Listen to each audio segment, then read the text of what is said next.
Hello everyone! Gusto niyo bang makakita ng napakagandang unit at nag-iisa na lang dito sa may 15th Avenue, Cubao? Ano pang inaantay niyo? Tara na! Silipin natin ang nag-iisa last unit dito sa may 286 15th Avenue, Cubao para masilip natin kung gaano kaganda at very affordable at pasok sa budget. So, eto na nga tayo, binabaybay na natin dito sa loob ng compound kung saan makikita natin ang nag-iisa magandang unit dito sa 15th Avenue, Cubao. So, sa nakikita niyo nga po, meron na po nakatira dito sa ating compound. At dito natin sisimulan ang pag-tour dito sa ating last unit na may one-car garage. Sa pagpasok natin dito sa ating pinto, makikita natin na meron tayong mini basement.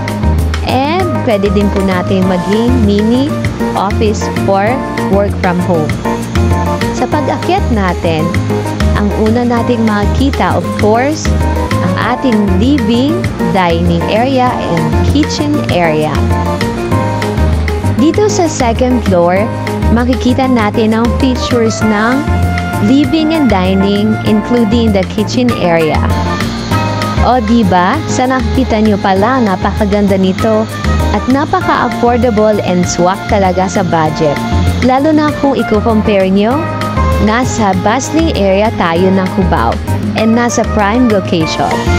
Dito nga pala sa second floor na ito, makikita rin natin na may including toilet and bathroom dito sa ating floor.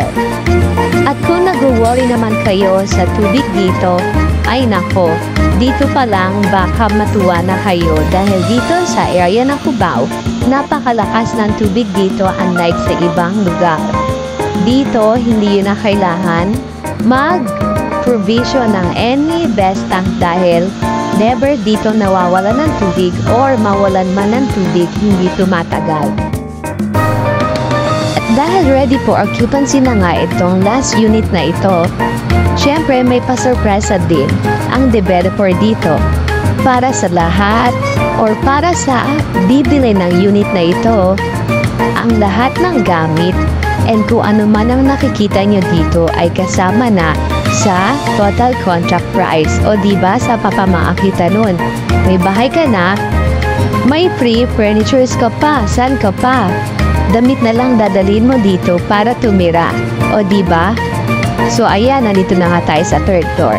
Itong third floor na ito is, makikita nyo dito, meron din po siyang toilet and bathroom.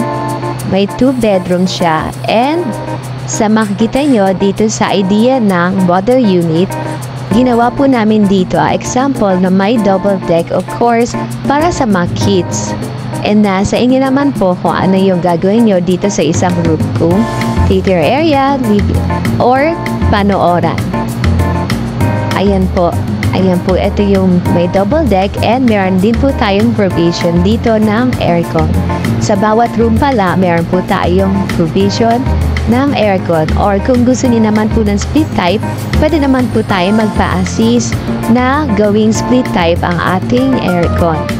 So, akit naman po pala tayo dito sa 4th floor para makita natin ang ating master's bedroom.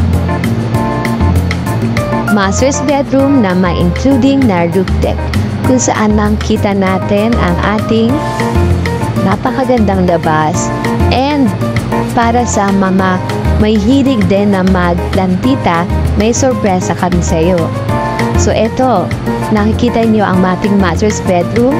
Meron na rin siyang including na toilet and bathroom. At ayan, meron nga siyang makaprovision ng aircon. And of course, silipin din natin kung anong itsura ng ating labas. Tadaan, diba? Nakita nyo ang halaman. And ito nga po pala ang ating toilet and bathroom para sa master's bedroom.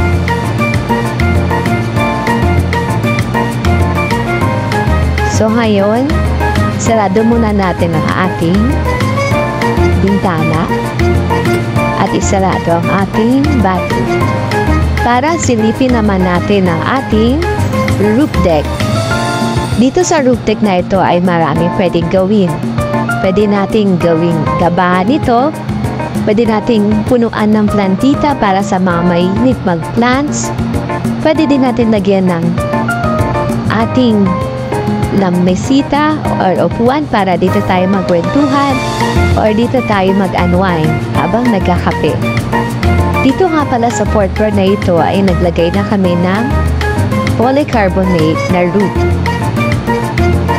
So ayan, ito ang ating room at ating hallway. O diba, napakaganda at napakaaliwalas.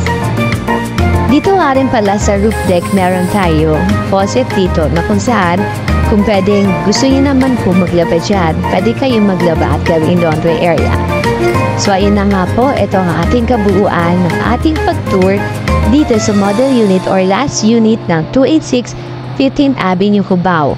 Para sa lahat ng gusto mag-inquire, pwede niyo akong i-DM at i-message dito sa ilalagay kong contact number and contact details na ilalagay ko dito sa mini tour vlog na ginawa ko. So ayan, hanggang dito na lang siguro tayo guys. See ya!